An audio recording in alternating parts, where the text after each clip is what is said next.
Hello friends, in this video we will discuss acid-base reaction which is known as neutralizing reaction. It is a very important reaction because it has applications in industry, in our organic system, means in our body, in our stomach. हमारा जो पेट है, जो stomach है, उसमें HCl होता है और वो कितना होता है 0.03 मोलर, प्लीज 0.03 मोलर।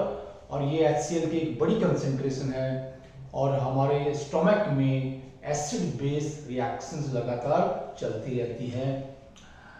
HCl की प्रेजेंस में स्टोमक में वो हमारे डाइजेस्टिव सिस्टम को सही रखने के लिए बहुत जरूरी है, लेकिन उसकी एक प्रॉपर अमाउंट वहां पर रहनी चाहिए। और इसलिए जो हम बहुत सी खाना खाते हैं उसमें क्या कुछ बेसिक सब्सटेंस भी होते हैं और वहां से बेस निकलते हैं और वहां पेट में क्या है एसिड बेस रिएक्शन होती है। पहले यहाँ पर लेंगे एसिड बेस, एसिड है कोई, ये बेस है और यहाँ पर क्या बनता है सॉल्ट एंड वाटर। तो क्या हुआ, ये केमिकल रिएक्शन है, प्लीज ये केमिकल चेंज है, केमिकल चेंज है। मतलब एक या दो पदार्थ हैं वो मिलेंगे और नए पदार्थ बनते हैं। या केमिकल रिएक्शन क्या होता है, एक ऐसा प्रोसेस जिसमें कोई जो पदार्थ है अपनी स्ट्रक्चर और प्रॉपर्टीज चेंज कर लेता है।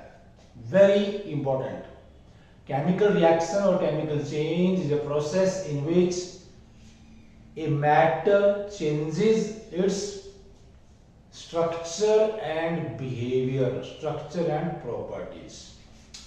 और एग्जांपल क्या लेंगे सब भाई, सबसे कॉमन एग्जांपल है HCl हमारे स्टोमक में है, ये इसमें NaOH तो नहीं होता है, लेकिन हम कई बार क्या है एंटासिड टैबलेट लेते हैं या दूसरे सब्सटेंस यूज करते हैं, जैसे मैग्नीशियम हाइड्रोक्साइड है वो एज एंटासिड उसको यूज करते हैं, उसकी टैबलेट खाते हैं, ठीक है। तो वो एसिड बेस रिएक्शन ही होती है वहां पर। ये एक्वस ये बनेगा पर NaCl, ये आपका सॉल्ट है, right, please aqueous plus water और यहां से क्या निकलेगा delta H is equal to minus 13.7, ये किलो कैलोरी में है, प्लीज किलो कैलोरी। तो देखिए प्लीज यहां पर ये एक केमिकल रिएक्शन हमने बता दिया है, ये क्या है केमिकल इक्वेशन है, क्योंकि हमने इस केमिकल रिएक्शन को यहां पर क्या है छोटा करके लिख दिया है। ये इसका क्या है ये केमिकल रिप्रेजेंटेशन है। यहाँ पर हमने क्या फार्मूलाज यूज किए हैं, किसका HCl का, NaOH का, NaCl का, ठीक है। जो फार्मूला यूज कर रहे हैं उसमें हमने क्या वाटर किसका मतलब क्या लिखेंगे, वहां पर वाटर की जगह क्या लिखेंगे भाई, ये इसमें H2O, प्लीज यहाँ पर आएगा कोई H2O केमिकल सभी का फार्मूला ले यहाँ पर। और बेसिकली क्या है कि आयनिक रिएक्शन है, H पॉजिटिव ये पानी में रहेगा, Cl नेगेटिव पानी में रहेगा। इसमें भी क्या है, ये हमारे पास क्या है Na positive aqueous plus OH negative aqueous. और जब ये हम इनको मिलाएंगे दोनों सॉल्यूशंस को, ये क्या बनेगा Na पॉजिटिव एक्वस, ये ऐसे ही रहेगा, ये आयंस नहीं मिलेंगे आपस में, Cl negative aqueous plus H2O, right, and delta H is equal to minus 13.7 kilo calorie mole inverse, kilo calorie ये मोल इनवर्स पर मोल का लीजिए, पर मोल है ये हमारा से यहाँ पर। तो क्या ये देखिए प्लीज HCl क्या है रूम टेम्परेचर पर एक गैसियस सब्सटेंस है, राइट, ठीक है, ये पॉलर मॉलिक्यूल है, लेकिन प्योर फॉर्म में क्या है ये इलेक्ट्रोलाइट नहीं है प्लीज, वहां पर इसके आयंस नहीं बनते हैं। लेकिन जब इसको पानी में घोलेंगे HCl को, तो इसके जो मॉलिक्यूल्स है वो आयंस में टूट जाते हैं। तो बेसिकली ये एक इलेक्ट्रोलाइट है।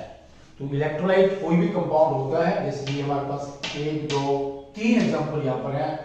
ये एसिडिक नेचर क्या है, क्योंकि H पॉजिटिव देगा, ये एसिड है पानी में घुलने पर, ये बेस है, ये पानी घुलने पर क्या है OH नेगेटिव आयंस देता है, ये NaCl है, ये एक क्या है सॉल्ट है जो पानी में घुलने पर क्या है आयंस देगा, लेकिन उसमें H पॉजिटिव और OH नेगेटिव आयंस नहीं होते हैं। तो इलेक्ट्रोलाइट क्या हुआ, एक कंपाउंड जो पानी में घुलने पर आयंस पैदा करता है, इसीलिए इसके सॉल्यूशन से हम इलेक्ट्रिसिटी पास कर सकते हैं। Current can pass through solutions of electrolytes because of presence of ions in the solutions, ions in the solutions. तो ये एक आयनिक रिएक्शंस है। इसमें क्या होगा देखिए, बेसिकली ये जो H पॉजिटिव एसिड से आ रहा है और जो OH नेगेटिव आयंस है ये क्या से बेस से आ रहे हैं, ये मिलेंगे और वाटर क्या है, वाटर मॉलिक्यूल बनेंगे, right. Na positive Cl negative combine नहीं करते हैं, ये ऐसे ही रहते हैं। इनको बोलते हैं यहाँ पर क्या बोलते हैं इन आयंस को, Na positive Cl negative ions are known as spectator ions कहते हैं इनको, please very very important. The ions Na positive and Cl negative which don't involve in reaction are known as spectator ions, spectator ions। तो हमने कई चीजें यहाँ पर define कर दी, जैसे इलेक्ट्रोलाइट, एसिड बेस, आयनिक रिएक्शन, राइट। न्यूक्लिएशन रिएक्शन भी इसको कहते हैं, एक न्यूक्लिएशन रिएक्शन है यहाँ पर, क्योंकि जो हमारे पास अकेला सॉल्यूशन एसिडिक है और जब ये सॉल्यूशन ये अकेला है तो बेसिक है ये, राइट। जो दोनों को मिला देंगे मतलब क्या है, इसका मान लिया कि 1 मोल इसका है 1 मोल इसका है, ठीक है, और 1 लीटर सॉल्यूशन है 1 लीटर इसका 1 लीटर इसका, तो ये क्या मोल्स की मात्रा में बराबर है और क्या सॉल्यूशन बिल्कुल क्या है, एसिडिक रहेगा ना बेसिक रहेगा, solution becomes neutral. The process is known as the neutralization. The reaction between an acid and a base is known as neutralization. Basically it is the combination of H positive from the acid and OH negative from the base forming water molecules। इसलिए जितने भी strong acid base है उनका heat of neutralisation constant आता है 13.7।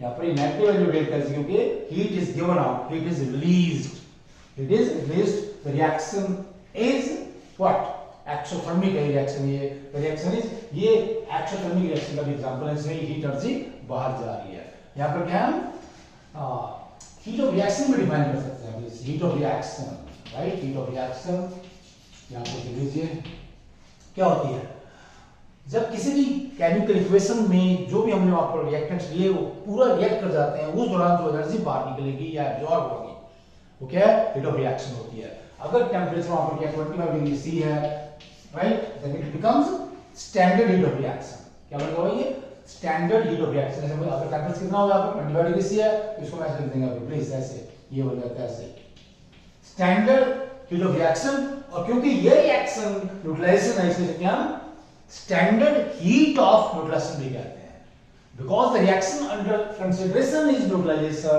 That is why the heat energy given out is also known as the heat of neutralization. अब हमने solution की बात की, सॉल्यूशन क्या हुआ, HCl गैस को पानी में घोल दिया तो दोनों की मिक्सिंग यूनिफॉर्म होगी, क्या बन गया solution of HCl gas in water, वो सॉल्यूशन बन जाता है। A homogeneous mixture of HCl and water is known as the solution. A homogeneous mixture of NaOH and water is known as the solution because it is a homogeneous mixture of two substances, two compounds, HCl and water, NaOH and water, right? NaOH and water. तो हमने ये कितनी चीजें यहाँ पर define कर दी है, electrolyte, acid, base, solution. Neutralization process क्या है, reaction between acid and base is known as the neutralization. Then chemical equation, chemical change, heat of reaction and the normal heat of reaction or standard heat of reaction we get them from standard heat of reaction, standard heat of reaction. Just by considering one equation we can explain so many facts which are very very important in chemistry, and it is very easy to understand and remember such things by taking one example. Okay, please. Thanks. Namaste.